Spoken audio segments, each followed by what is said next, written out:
त्रिलोचनाय नित्याय शुद्धाय दिगम्बराय तस्मै नकाराय नमः शिवाय मन्दाकिनी सलिल चन्दनच्युताय गन्धीश्वर प्रमथनाथ महेश्वराय मन्दार मुख्य बहुपुष्प सुपूजिताय तस्मै मकाराजिताय नमः शिवाय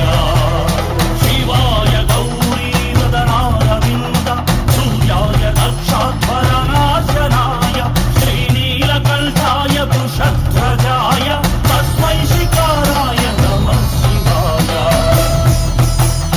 वसिष्ठकुम्भोद्धव गौतमादि मुनीन्द्रदेव शतशेखराय चन्द्रकवैश्वानरलोचनाय तस्मै वकाराय नमः शिवाय यक्षस्वरूपाय गदाधराय पिनाकहस्ताय सनातनाय दिव्याय देवाय दिगम्बराय तस्मै यकाराय नमः शिवाय पञ्चाक्षरमिदं पुण्यं यः पठेच्छिवसन्निधौ शिवलोकमवाप्नोति शिवेन सह मोदते पञ्चाक्षरी अम्मा पञ्चाक्षरी पञ्चाक्षरी अम्मा पञ्चाक्षरी पञ्चाक्षरी अम्मा पञ्चाक्षरी पञ्चाक्षरी अम्मा पञ्चाक्षरी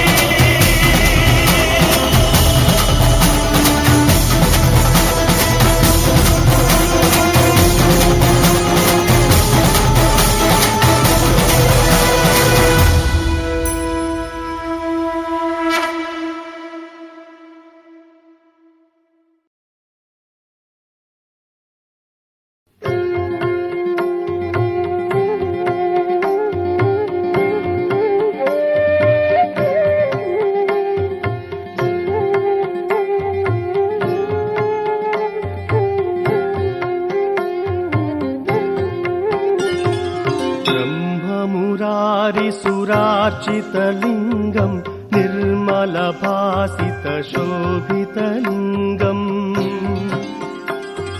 जन्मजदुःखविनाशकलिङ्गं तत्प्रणमामि सदा शिवलिङ्गम्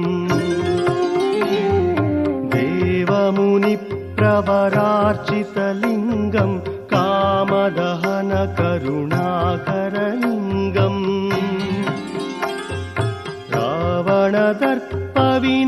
रावणदर्पविनाशनलिङ्गं तत्प्रणमामि सदा शिवलिङ्गम्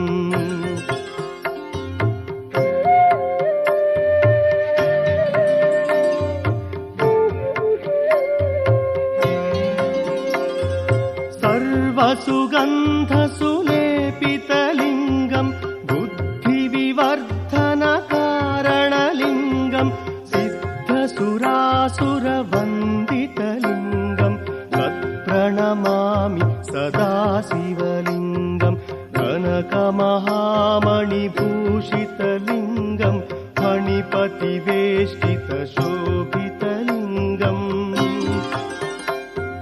दक्षसुयज्ञविनाशनलिङ्गं तत्प्रणमामि सदा शिवलिङ्गम् कुङ्कुमचन्दनलेपितलिङ्गं पङ्कजहार सुशोभितलिङ्गम् सञ्चितपापविनाशनलिङ्गं तत्प्रणमामि सदा शिवलिङ्गम्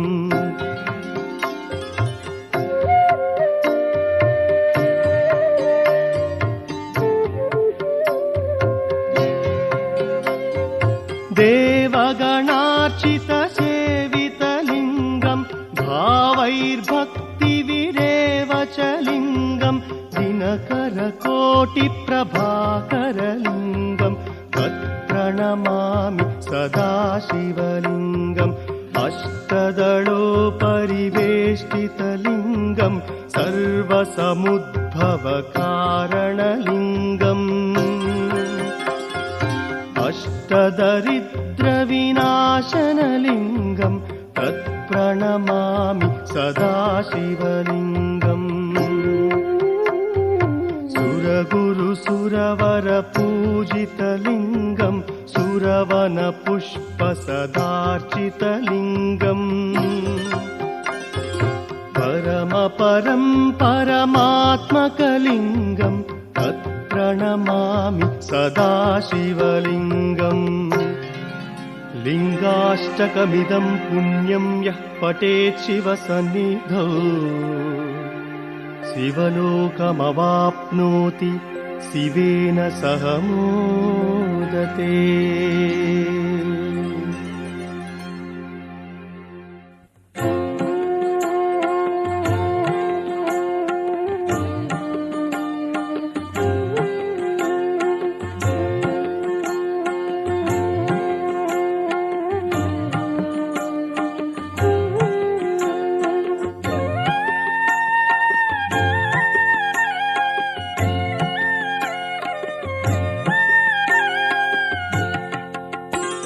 प्रभुं प्राणनाथं विभुं विश्वनाथं जगन्नाथनाथं सदानन्दभाजम् भवद्भव्यभूतेश्वरं भूतनादं शिवं शङ्करं शम्भुमीशानमीडे गणेरुण्डमालं तनौ सर्पजालं महाकालकालं गणेशादिपालम् जटाजूटगङ्गोत्तरङ्गैर्विशिष्यं शिवं शङ्करं शम्भुमीशानमीडे मुदामाकरं मण्डनं मण्डयन्तं महामण्डलं भस्मभूषाधरन्तम् अनादिम् अपारं महामोहमारं शिवं शङ्करं शम्भुमीशानमीडे वटाधो निवासं महाट्टाट्टहासं महापापनाशं सदा सुप्रकाशम् गिरीशं गणेशं सुरेशं महेशं शिवं शङ्करं शम्भुमीशानमीडे गिरीन्द्रात्मजा सङ्गृहीतार्धदेहं गिरौ संस्थितं सर्वदा पन्निगेहम् परब्रह्म ब्रह्मादिभिर्वन्द्यमानं शिवं शङ्करं शम्भुमीशानमीडे कपालं त्रिशूलं कराभ्यां दधानं पदां भोजनं रायकामन्दधानम् बलिवर्तयानं सुराणां प्रधानं शिवं शङ्करं शम्भुमीशानमीडे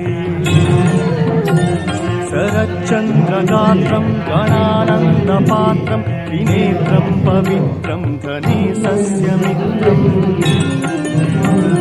अपर्णाकळत्रं सदा सच्चरित्रं शिवं शङ्करं शम्भुमीशानमीडे हरं सर्पहारं चिताभूविहारं भवं वेदसारं सदा निर्विकारम्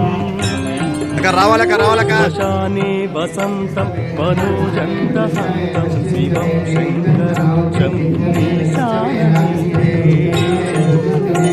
स्वयं यः